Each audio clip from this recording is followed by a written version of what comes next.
10 லட்சம் கோடி கடன் இருக்குது. அது தெரியாம தான் முதலமைச்சர் வேட்பாளரை போட்டிக்கிட்டீங்க. உனக்கு நக்கலாவும் நகைச்சுவாயிருக்கல. ஒரு நாள் நீ என்னை தேடுவ. எந்த போராட்டத்துக்கு என்னை கூப்பிடாத, வரமாட்டேன். ஏதாவது ஒரு பிரச்சனைன்னு வீட்டுக்கு வந்துட்டு எனக்கு மனு கொடுக்க வா. அன்னைக்கு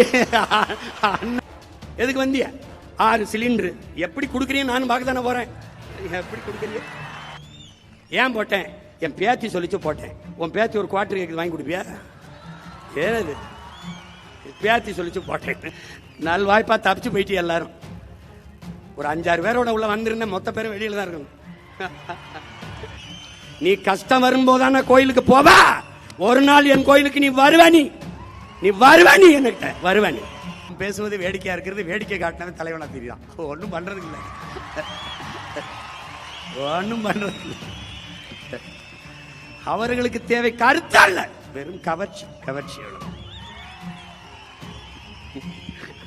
யாரு வேட்பாளர்னு தெரியாது, என்ன சொல்றான்னு தெரியாது, அவன் வேலை செஞ்சாலும் தெரியாது. எதுக்கு போடுறோம் ஏன் போடுறோம்னு போட்டு கடைசியா வென்றவர் இவர் தான் வேட்பாளரா? விளங்கிரும்டா நாடு. டே விளங்கிரும்டா.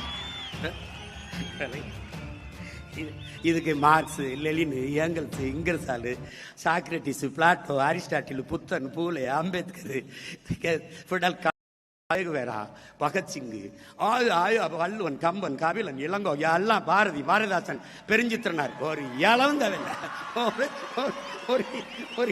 ஒரு இளவந்தவில்லை. ஆள் மாறி இருக்குது, ஆட்சி மாறி இருக்குது. ஆட்சி முறை மாறுமா? இல்லை என்ன மாறிட போகிறது பார்ப்போம். மிகுதியான் மிக்கவை செய்தாரை தான் தம் தகுதியால் வென்றுவிடல் என்று 2000 ஆண்டுகளுக்கு முன்பே நம்மவன் பாடியது எனக்குத்தான், உனக்குத்தான். மிகுதியான் மிக்கவை செய்தாரை தான் தம் தகுதியால் வென்றுவிடல். பொறுமையாக இருந்து வென்று காட்டடான். அதனாலதான் எந்த பயில்ட்டையும் பேச்சு கிடையாது, எவன்டையும் பேச்சு கிடையாது. பேசியாச்சு. இனி பேசுறதுக்கு ஒண்ணுமில்லாத அளவுக்கு பேசியாச்சு. காத்து, கடல், மலை, மரம், செடி, கொடி, ஆடு, மாடு எல்லாம் பேசியாச்சு. உனக்கு நக்கலாவும் நகைச்சுவாயிருக்கல. ஒரு நாள் நீ என்னை தேடுவ. நீ கஷ்டம் வரும்போதான கோயிலுக்கு போவா. ஒரு நாள் என் கோயிலுக்கு நீ வருவானி என்கிட்ட வருவானி. எதுவும் மாறாது. மாற்றுவதற்கு என்னையும் என் பிள்ளைகளையும் தவிர எவனாலும் முடியாது. எந்த பிரச்சனைக்கும் வேறும் தெரியாது, தீர்வும் தெரியாது.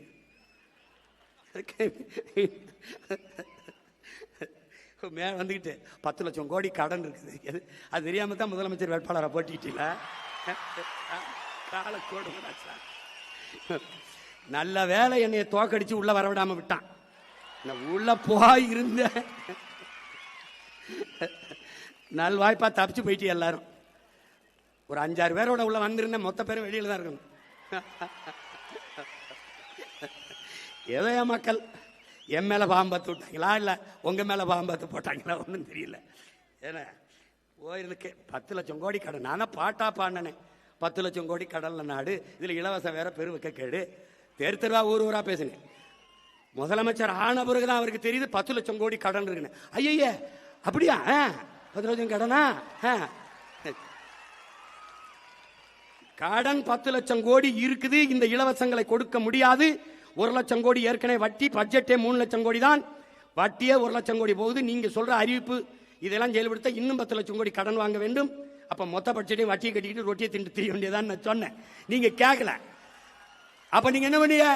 கொடுக்க முடியாது என்று தெரிந்து வெற்று வாக்குறுதிகளை கொடுப்பதுதான் மக்கள் துரோகம், மக்கள் விரோதம், ஏமாற்று. நாங்கள் உண்மையை சொன்னோம், தோற்று போனோம், மேன்மையாக கருதுகிறோம். நான் தர மாட்டேன், கொடுக்க முடியாதுன்னு சொன்னேன். ஆனா நீங்க 2500 இப்பதான் தெரியுது கொஞ்சம் காசு இல்ல. அது கூட தெரியாம எதுக்கு வந்திய? 6 சிலிண்டர் எப்படி கொடுக்குறீங்க நானும் பார்க்க தானே போறேன். எப்படி கொடுக்குறீங்க? ஒருவேளை நீங்க போரிட்டு ஈரானையே கைப்பற்றினா தான். நீ பிரபாகரன் மகன்டாவே, நம்மாழ்வார் மகன்டா. நீ கொடு, நான் மாட்டு சாணத்திலிருந்து சிலிண்டர் தயாரிச்சு என் பிள்ளைகள் கொடுக்குறனால என்பர். கொஞ்ச நாளுக்கு அரிசி இல்லைன்னு வருவான். எந்த போராட்டத்துக்கு என்னை கூப்பிடாத, வரமாட்டேன். போ. உனக்கு தான் ஒரு கஷ்டம் வராத. நீதான் கடவுளின் ஆட்சியை நிரூபிச்சிய. அப்புறம் நாங்க தேவைப்பட மாட்டோம்ல. ஏதாவது ஒரு பிரச்சனைன்னு வீட்டுக்கு வந்துட்டு எனக்கு மனு கொடுக்க வா. அன்னைக்கு பாப்பா இந்த சிரிச்சுக்கிட்டு இருக்க சீமா இல்ல. அன்னைக்கு சேட்டை உனக்கு என்ன சொல்றோம் ஏது சொல்றோம்னு கேட்கறது இல்ல. படிச்ச இளைஞர்களுக்கு 4000, இடைநிறுத்தத்துக்கு 15,000, கல்வி கடன் 20 லட்சம். எங்கிருந்து ராஜா, எங்கிருந்து பாருங்க. எப்படி பாருங்க. அவர் என்ன பண்ணுவாரு பாவம், கடன் ஆகி போச்சு.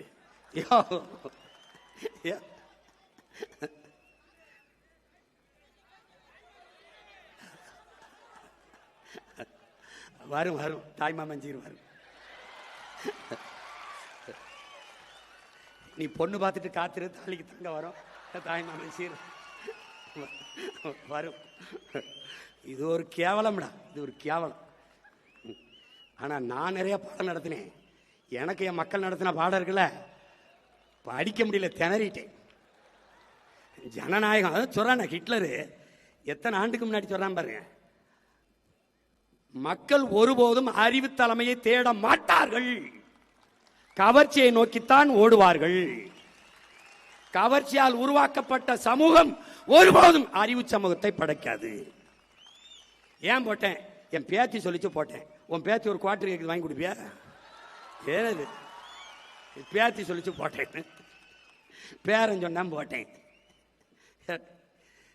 ஜனநாயகம்ங்கிறது எவ்வளவு வேடிக்கையானதா இருக்கு பாத்துக்க. அப்பாடி சரி என்ன செய்யறது, பிறந்துட்டவங்க கூட போராடி இறந்துட்டேன் ரொம்ப பேர்.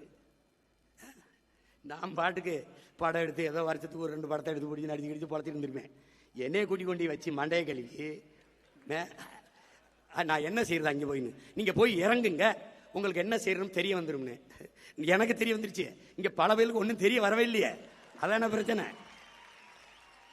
நான் போராடாத பங்கேற்காத போராட்டம் கிடையாது.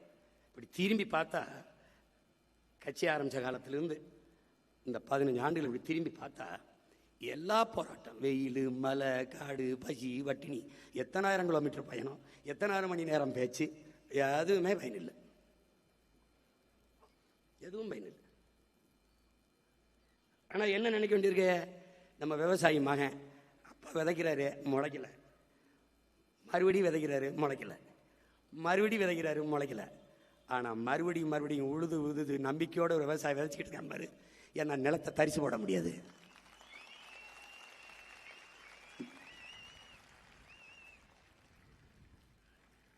சிதைந்து அழிந்து கொண்டிருக்கிற தமிழ் தேசிய மக்கள் பாதுகாப்பாக வாழ்வதற்கு போராடித்தான் ஆக வேண்டும் என்ற நிலைக்கு தள்ளப்பட்டு விட்டார்கள்.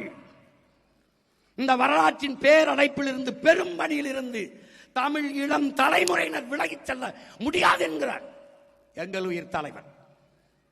அந்த கூற்றுக்கேற்ப விலகிச் செல்லாமல் கூடியவர்களால் இங்கே உலகில் நமக்கென்ற ஆதரவு குரல் எழுப்பவோ, ஆதரவாக கையிட்டவோ எவருமற்ற நிலையில் தனித்து விடப்பட்ட அடிமை தேசியத்தின் மக்கள் நாம் என்கிறார். யாரும் இல்லை.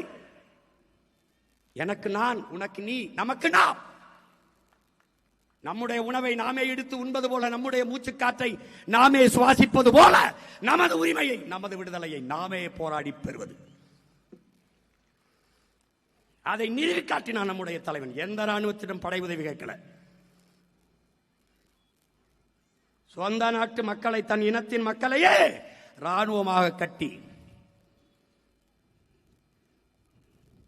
போராடியவன். எவனையும் சார்ந்தில்லை. என் விடுதலை என் கையில். ஒரு இளவும் தேவையில்லை, ஒரே இளவும் தேவையில்லை. ஆனாலும் ஒரு உயர்ந்த நோக்கத்தை கொண்டு அதை நிறைவேற்றுவதற்காக தொடர்ந்து செயல்படுகிற முயற்சிதான் வரலாற்றில் பிற்காலத்தில் வருகிற மக்கள் படிக்கிற வரலாறாக மாறுகிறது என்கிறார் மாமேதை மார்க்ஸ். என் அன்பு உடன் பிறந்தார்களே, பேரன்பு மிக்க என் பெற்றோர்களே, ஆலை கரும்பாறையை கரைப்பது வலிமையால் அல்ல, தன் விடா முயற்சியால் என்பதை புரிந்து கொள்ள வேண்டும். என்னை தோற்கடித்து தோற்கடித்து நீ தோற்று போவாய். கடைசியாக நான் வென்று முடிப்பேன். அன்னைக்கு நீ என்னோடு சேர்ந்து சிரிப்பாய். ஏன் ஏன் நான் காலத்தின் மகன், வரலாற்றின் பிள்ளை. சொல்றான்ல, ஒவ்வொரு நாளையும் அறுப்பதற்கான நாளாக கருதாதே, விதைப்பதற்கான நாளாக கருதுன. விதைப்போம். இந்த காலம் நமக்கானது. இந்த காலத்தையும் களத்தையும் நம் கைக்கு நகர்த்தணும். நம்மகிட்ட ரெண்டு என்ன இருக்கு? உண்மை இருக்கு, நேர்மை இருக்கு, உழைப்பு இருக்கு. வேற ஒன்றும் இல்லை. திரும்ப திரும்ப அதே உண்மையும் நேர்மையுமாக நின்று கடுமையாக உழைப்போம். களத்தை நமதாக்குவோம். நம்பிக்கையோடு.